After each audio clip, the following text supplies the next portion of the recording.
Hello, everyone out there in Rumble, X, and YouTube land. Welcome back to Diego Knows. Of course, I'm Diego, and today we're going to continue to talk about Legally Blonde. That's right, Legally Blonde, your movie that you love so much, that I can't stand, but it's got an audience out there. It's got a huge fan following. They did make a sequel to this movie, okay, which I'm not going to review. It's hard enough doing this one. And I guess they did a musical of it, because that's what they do on Broadway. They just make musical versions of hit movies from 20 plus years ago. I know recently they did a Back to the Future, which opened on Broadway several months ago. And from what I understand, the Broadway show, because someone I know went to go see it, the Broadway show was like absolutely horrible compared to the movie. Okay.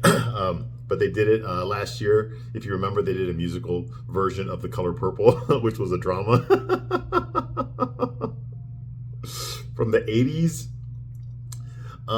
They've done a musical. The last movie I reviewed before this one was Mean Girls. And last year they did a remake of it. Or was it this year? I don't know. Who gives a crap? All right. But yeah, they remade the movie. Okay. This time they made it more 2024. Hence it means less white people, more people of color, because we all know how realistic that is. Everywhere you go, you're always going to see a certain percentage of every demographic. Okay. We all know that's true.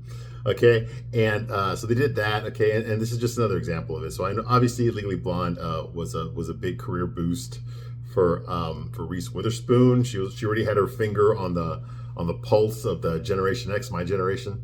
Okay, so she's around my age, and so I remember her. And she was like the big thing they rolled out. Because every generation they have to find an actor or an actress who epitomizes that generation. And how do you do that? How do you find someone? Well, you go through all these different actors, usually good-looking ones.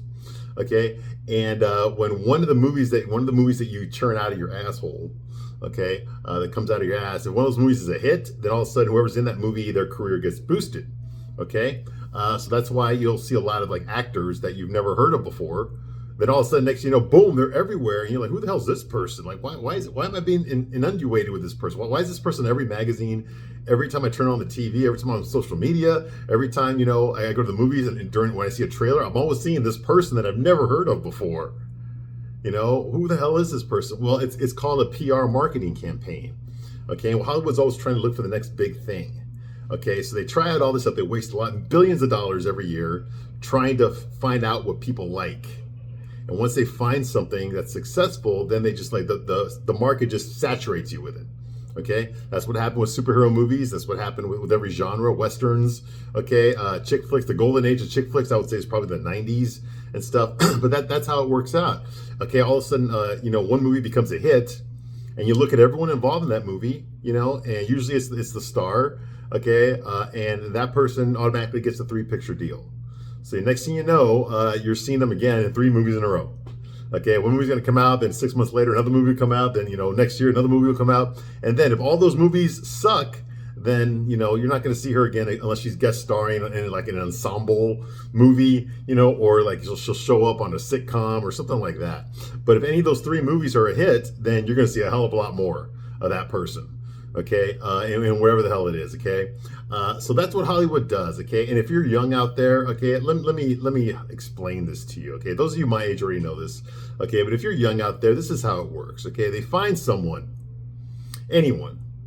Okay, they get a breakout role, which means a movie that people were hoping would do good, but they weren't really sure would do good. All of a sudden, it does really good. Something about the movie like resonated with the audience or the critics or whatever. Okay, and so that movie gets a lot of PR. It gets a lot of promotion. Okay, people are talking about it. The trades are talking about it. All the entertainment shows are talking about it. Social media is talking about it. Okay, so whoever's in that movie, okay, all of a sudden everyone wants to know who they are. Okay, this is how you make a star. Okay, so of course everybody takes credit for why the show is good. It's that actor that played this person, or it's the actress that plays this person. They try to find the best looking person in that movie, and they give all the credit to them. Look at, for example, Millie Bobby Brown. Okay, whose career got mega boosted because of Stranger Things. Okay, I'll tell you who. Millie Bobby Brown, who was a little girl at the time, but now she's like a leading lady. Okay, commanding millions of dollars in paychecks for whatever she's doing. And then the other kid, Finn Wolfhard. Okay, who's that? Yeah, exactly. Who's that? Okay, he's the skinny Jewish kid. That's like the leader of the Stranger Things kids. Okay, you remember he played Richie Tozier in It. Okay, he was the loudmouth, always talking, wore glasses. Okay, that guy. That's Finn Wolfhard. Okay, he's also in the latest Ghostbusters piece of crap movie that came out last year. Okay, that one. Okay, and that's Finn Wolfhard. So these two got a big career boost because of that. Okay, and then of course Winona Ryder. This resurrected her career because if you remember, Winona Ryder wasn't really doing much after she got convicted for shoplifting like 20-something years ago. Okay, I talk about a woman who threw her career away. Now she's making a comeback because of Stranger Things. Okay, and it's not bad of a comeback. Let me tell you. I mean, she's got a lot of roles. Okay, and they've been doing a Beetlejuice remake. A sequel. They're making a Beetlejuice sequel 36 years after part one. They're making part two. 36 years later, they're making part two. How cool is that, huh? I remember part one. Okay, but Winona Ryder, okay, she got busted for shoplifting. Her career went to crap after that. Okay, and then she just started showing up in all sorts of little independent movies. Like she played like Spock's mom and the Star Trek reboot, and she gets killed off in her only appearance. She did another movie with Keanu Reeves and nobody went to go see. So she's been there. I mean, she was in Black Swan. That was the movie that got they got what's her name, Natalie Portman, her Academy Award. She was in that movie and nobody remembered her in it, but she was in it. Okay, see what I mean? Okay, and then all of a sudden Stranger Things come along, and now and for what? What did she win her award for? I mean, she won awards for Stranger Things. They won an Emmy and stuff, right? And what does Winona Ryder do in every season of Stranger Things? She's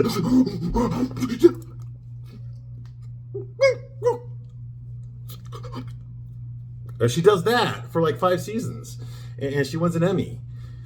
So it's not like you're talented. It's just that the people remember her. Okay, they remember her because of Heathers. A lot of you women my age, you grew up watching Heathers. I'm probably gonna have to fucking review that movie. Okay, I've only seen it once. I really don't ever want to see it again, but I might just because Shannon Doherty passed away recently. She was in it, so she hit onto the cultural zeitgeist at that time. Okay, I believe Heathers was 1989. Someone correct me if I'm wrong, but I think it was 1989. Okay, and and during that time, I remember that I was a teenager. Okay, during that time, you had Edward Scissorhands. You had all sorts of stuff that she was in. She was in Beetlejuice, like I said, the first one. She was in Mermaids. That was Cher and Christina Ricci, and Bob Hoskins. Anybody remember that piece of crap? Actually, I don't know. I never saw it. I just remember seeing the commercials for it.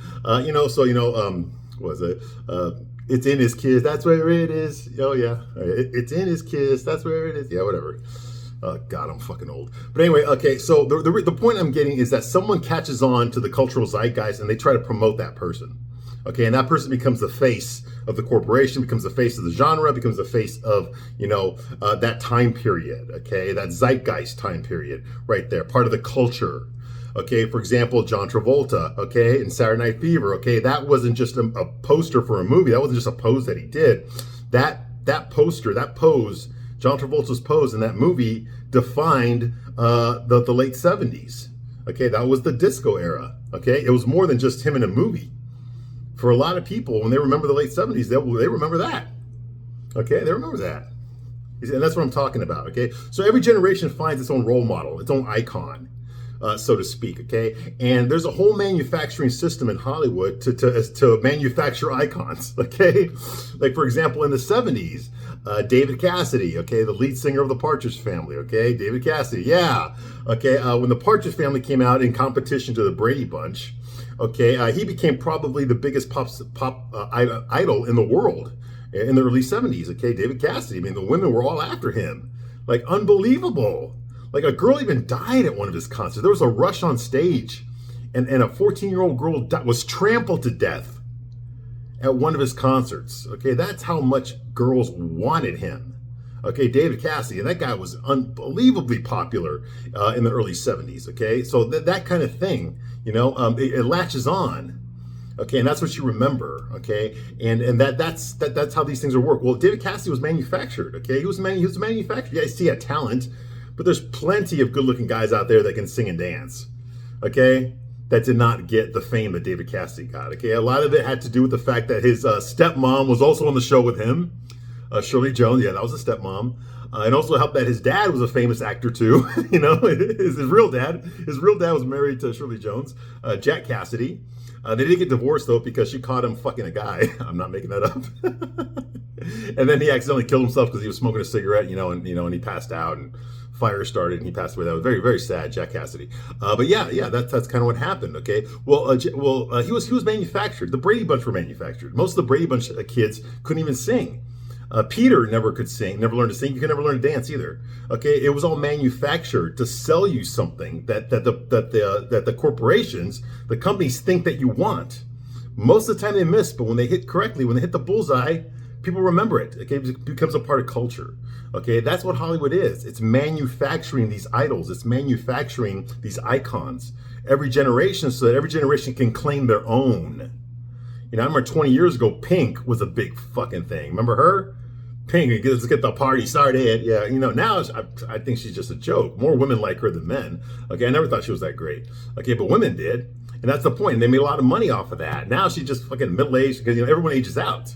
No one stays young and pretty forever. Y'all think Billie Eilish is a fucking thing right now? Give it about 20 years from now. Billie Eilish is going to be giving fucking $10 blowjobs on Hollywood Boulevard. Okay, in between her stints at rehab.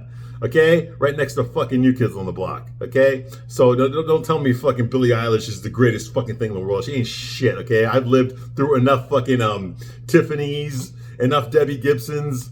Okay, Cyndi Laupers. Okay, I've lived through all of that. Okay, they come and they go, and when they go, they're gone.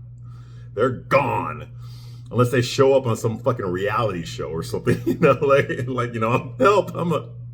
Help me, I'm a famous person, or like they're stranded on an island or something, Anyway, I know I'm getting off topic here, but the point I'm trying to say is that these characters are manufactured. Okay, actors are manufactured to be icons, so that they can make more money. They can be promoted that way. They can sell them that way.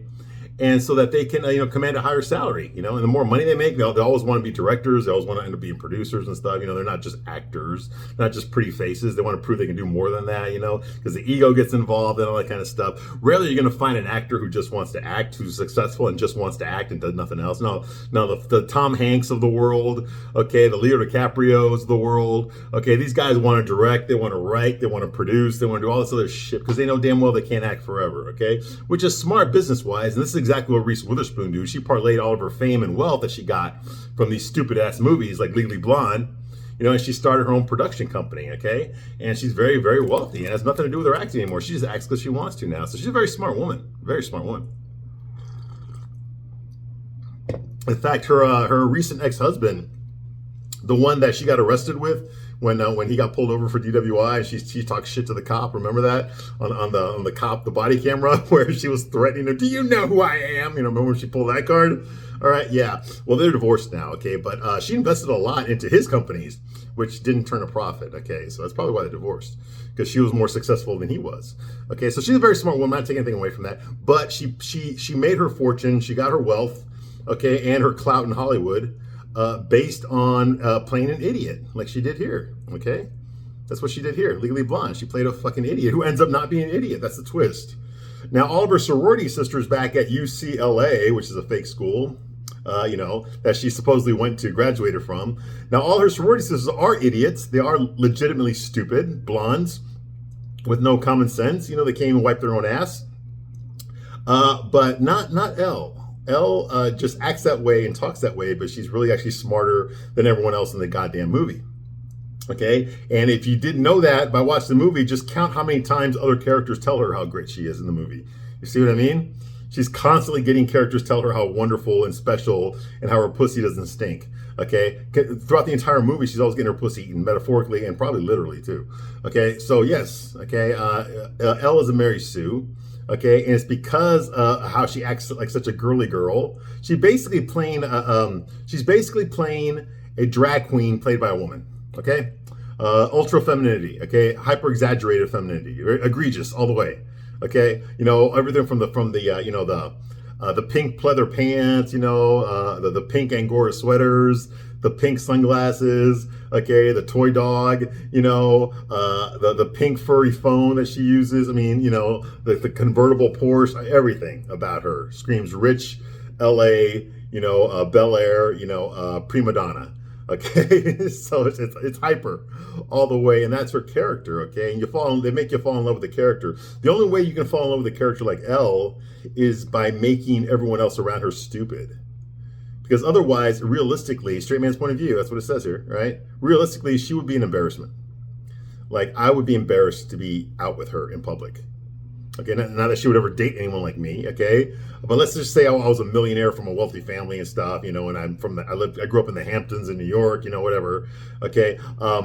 And she did. I was the type of guy she would go out with, okay? Because she's super rich too, okay? I would be embarrassed by her. I would. It'd probably be like a one and done. Maybe I keep her on my cell phone as an F buddy, but that's it. I definitely wouldn't present her as my girlfriend to anybody, much less my family. Okay, I wouldn't hang her around my friends. I wouldn't even let my friends really meet her, that kind of thing. I wouldn't do it. Okay, because I'll be embarrassed to be seen in public with a girl like this. Okay, it's embarrassing, and realistically, that's how a guy would think.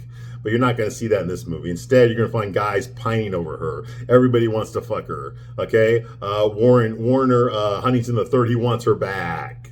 Okay, Emmett is when plays with his clitoris, trying to win her over with his his jovial humor. He's like, oh well, Al, tell you what. Why don't you just let me get a shot at, hey, do you think that would be good if I was blonde too? So I can play with my clit? That kind of guy. He wants to be with her too. I know. And the Professor Callahan wants to have sex with her as well. Okay. And he's actually played by a gay guy, but he can play a straight. But yeah, Victor, what the hell is his name? What the hell is his name? Victor, whatever. He can play straight pretty well. Why am I getting lost in it? Victor Garber. He plays Professor Callahan. Even he wants to have sex with Ellie. So to me, it's basically this is ridiculous. This is ridiculous. Okay, show me that she's intelligent, but also you got to make it so that she's got some real challenges, not people making fun of her. That's not much of a challenge. She doesn't care what people think that much.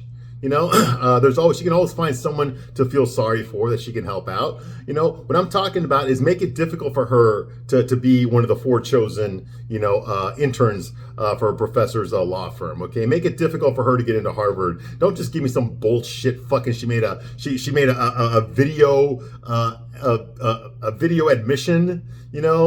Okay, where she's in a bikini, and that automatically got her accepted into Harvard. Are you out of your freaking mind? Come on. This is supposed to be the best of the best when it comes to schools. This is like as Ivy League as it gets. And she submitted a video of her in a bikini, and all the deans at the university just, get her in here. Yeah. Get the fuck out of here with this shit. Everyone in the goddamn movie is always like, oh. Whenever she walks down a hallway, oh. What the fuck is this? Goddamn, realistically, if I saw her, I'd be like, and I'd walk away, and that would be it. There wouldn't be any of this, like everyone does in this fucking, guys and girls, they all fucking do that around her. Get the fuck out of here with that bullshit. All right, anyway, give you a straight man's point of view, so let's continue where we left off, okay? The last scene that we saw here, Elle was telling Paulette that she believes that their clients, okay, because she's in the law firm with Professor Callahan, and they're defending this woman named Brooke Taylor, okay, who has been charged with killing her husband. Okay, now Brooke Taylor is 26 and her husband was 60 fucking years old. Okay, so obviously the narrative is that she was having an affair with a pool boy. Okay, and that was her motive for killing her husband, to get the money. Okay, and then her stepdaughter, okay, Chutney, yeah, what kind of a name is that? Chutney caught her standing over with blood on her hands, standing over her dead father's body, and that's why she was arrested. Okay, so that's the narrative they're going with. But of course, Brooke is telling her lawyers that she paid millions of dollars to, that she treats like shit. Okay, she treats them like they're all shit, even though she's paying them millions of dollars to defend her. And they're the only thing standing between her and a life sentence in prison, not a death sentence, because women never have to serve they never get punished as bad as men do for the same crimes. That is a fact, by the way, for all you feminists out there. Okay, So yeah, so she treats them like shit, but Elle actually shows her respect, or Elle actually tries to be her friend and tells her, "I know you. I watched your videotapes, your butt buster videotapes. I took I took one of your classes. You know, you went to the same sorority as I did. You graduated before me. Oh my god!" And Brooke, of course, you know, it's like, "Oh yeah, you had the best high kick I've ever seen in one of my buster booty classes." Yeah, like that. All right. Did I tell you this movie was directed by a gay guy? Okay. Well, in case you didn't notice, all right, it was. Okay, I'm not making that up. Look it up. The guy that directed this crap, what the hell is his first movie he ever directed? His name is Robert Luketic. Yeah, and he's openly queer. All right. Anyway, moving right along. Okay, because you have to be gay to fucking make this piece of shit. Okay, so Paulette's. So anyway, she tells Paulette's her friend. Paulette's this middle-aged, fat ass, white trash, you know, undereducated loser. Okay, who puts on makeup like she's on the fucking Bozo show. Okay, she works at a nail salon. All right, and she's become friends with Elle because Elle needed someone to talk to. So now they're bonding over how men are all pieces of shit. Okay, the typical stuff. All right. Well, she tells Paulette that, hey, listen, our client, Brooke, it looks like she killed her husband, okay? But she says she didn't because her husband had a really big cock, and therefore she was in love with him and didn't want him dead, okay? So because that's the evidence they have that she didn't kill her husband. That's the only evidence she provides. She will not provide an alibi as to where she was when her husband was killed, okay? So that's going on, but she still believes that Brooke is innocent of this, okay? And she tells Paulette that, blah, blah, blah. Anyway, so they're having this conversation at the beauty salon, the nail salon, where the fuck it is, okay? And then Paulette has a crush. Her crush comes in the door. Her crush is the UPS guy. Yes, the dude in the short shorts, okay? The guy carrying the boxes, the pack. Yeah, the UPS guy. Anyway, she's got the hots for him, okay? And he tells her, hey, I got a big package for you.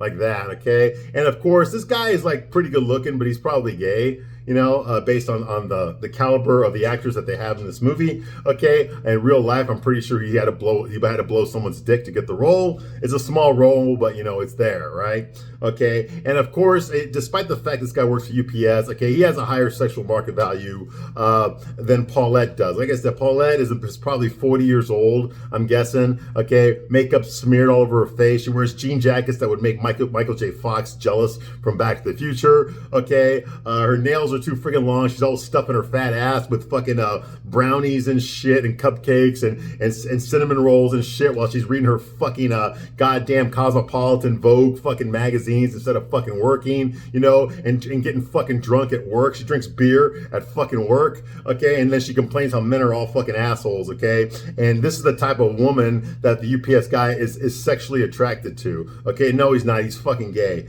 All right, anyway, so he's got a package for her. Ellie signs for it because Paulette is too scared, okay, to talk to him. So when he presents her the signature clipboard, she's too scared to fucking even make eye contact with him. So Elle signs for it, okay, and you know, and he like tries to flirt with her. Yeah, I told you this movie belongs on fucking the Twilight Zone, man. He actually tries to flirt with Paulette. Okay, nobody be flirting with this bitch. Nobody be flirting with this bitch. I'm sorry. Now, the actress that plays her, Jennifer Coolidge, she plays Paulette. You remember her from American Pie. She was Stifler's mom. Now, if she looked like she did in American Pie, I could see him, okay, as a one and done, okay? But she looks terrible here, okay? She looks terrible, all right? So, no, I do not see the UPS guy flirting with her, but he does because this movie was directed by and written by probably some gay people. Okay, I know that the book was written by Amanda Brown. I don't know who wrote the screenplay, but I'm gonna guess that it was a gay guy, just like the guy that directed this movie. All right, so anyway, so Elle, after he walks away from that bullshit scene of him flirting with her, Elle tells Paulette, "Why don't you flirt with him? You have all the equipment. Trust me. This is the body positivity shit that women tell each other all the fucking time. Oh, women are sexy at any size. No, they're fucking not. Okay, no, they're not. Okay, I try not to stop myself from laughing every time I see a woman tell an unattractive woman how beautiful she is. Okay, no, she's not. Okay, she's not. Women are not beautiful at all sizes. Okay, who the fuck sold you that bullshit and you believed it? Okay, quit believing it. It's not like saying all men are equal. We're not all equal, okay? You like some of us more than you like others, okay? It's the same fucking thing with women. Why would you think it's not?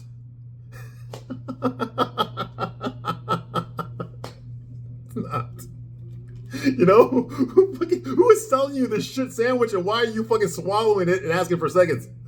Okay, no, it's not. Okay, so anyway, she tells, oh, trust me, you've got all the equipment. No, she doesn't. No, she doesn't. She needs to get the equipment. She needs to get the equipment. Okay, it's one thing to be single and lonely. It's another thing to do nothing fucking about it. Okay, to do nothing about it. It's like if if you're a guy and you're single and you're lonely and you wish you had somebody, you're gonna have to go out there and you have to put yourself out there. You have to go talk to women. Okay, you're gonna get rejected. Okay, you're gonna get humiliated. You're probably gonna go on dates that turn out terrible, and you're never gonna see that woman again. This is gonna happen.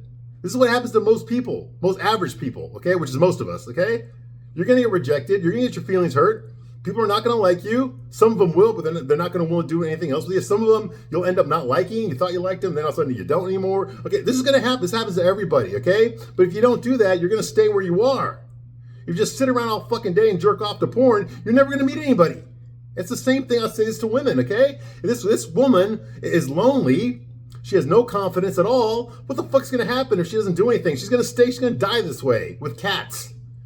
Get the fuck up off your ass. Lose some fucking weight. Look at what the other women your age look like and try to look like them. Okay? And you got to practice talking to men. That's the only way it's going to fucking happen. So what the fuck? There's no shortcuts to this. God damn. You know? Most guys know this. Okay? Most guys know this.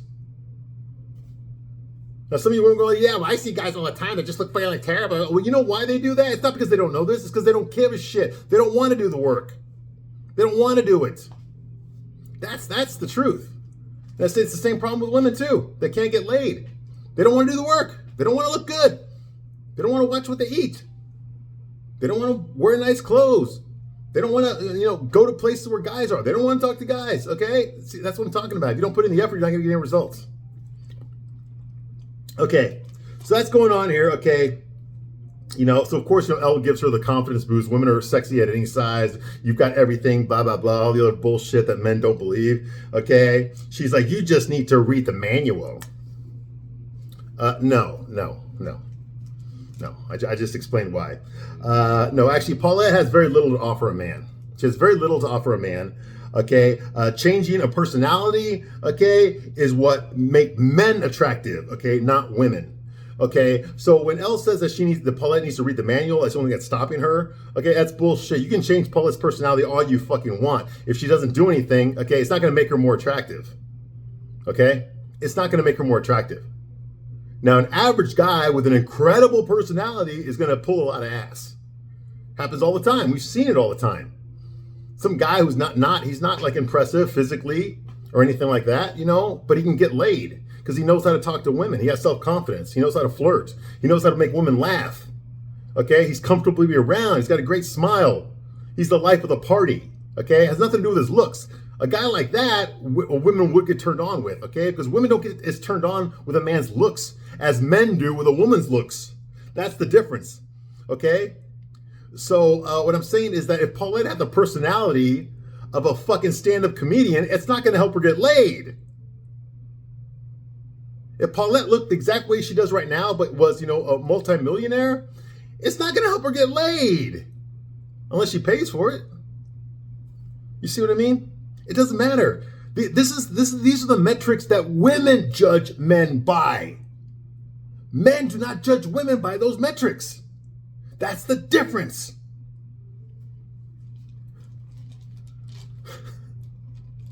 A guy who's not that great looking, who doesn't have a lot of money, but has a great personality, can pull a lot of ass, can get laid a lot better than a super good looking guy with a lot of money that has a very mediocre personality, is what I'm trying to say. The things that women find attractive in a man are not the same things that men find attractive in a woman, okay? That's the thing. This movie does not correlate that. This movie does not explain that. That's why I have to fucking do it. All right. So anyway, so Elle tells Paulette about a maneuver that her mom showed her. Elle's mom showed her this maneuver, okay? This maneuver, okay, y'all know what it's called, okay? Some of you already told me about it, all right? So her mom taught her this maneuver that has that 98%, that 98% of the time, it works 83% of the time.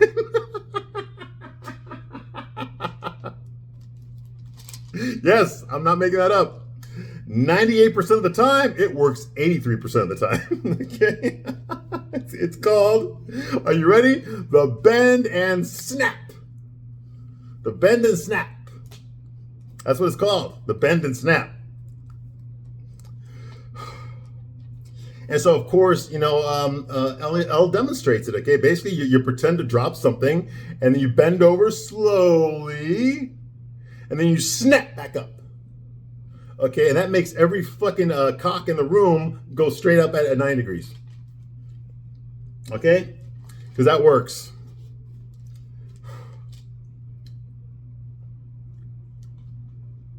I don't know what's worse. This bad advice or the fact that so many of you women fucking believe this.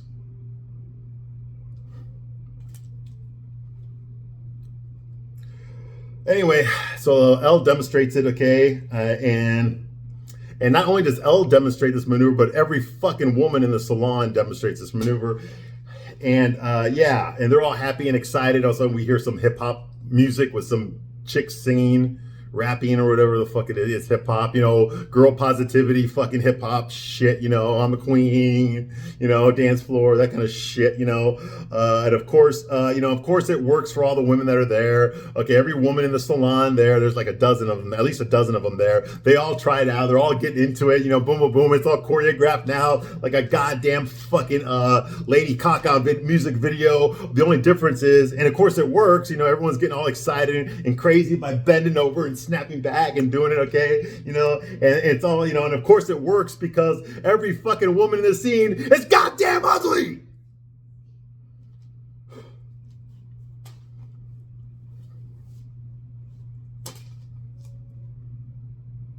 My favorite part is the 300-pound woman in the jumpsuit, that was fucking, she was doing some sort of aerobic dances or some shit that she never does in her real life. Yeah, that was my favorite part. The land whale that was like fucking causing the fucking earthquakes and shit in the salon. Yeah.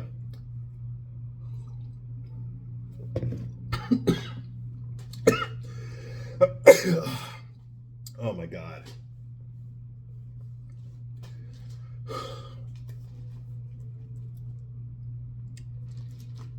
And then a gay guy walks in, okay? Yeah, there's finally a gay guy there in the salon, in the beauty shop. A gay guy walks in, right? And of course, he praises everyone on, oh my God, it's the bend and snap. Yeah, I guess that works in the gay bars too, huh? Yeah, and even the fucking dogs in the scene are fucking gay, man. God damn it.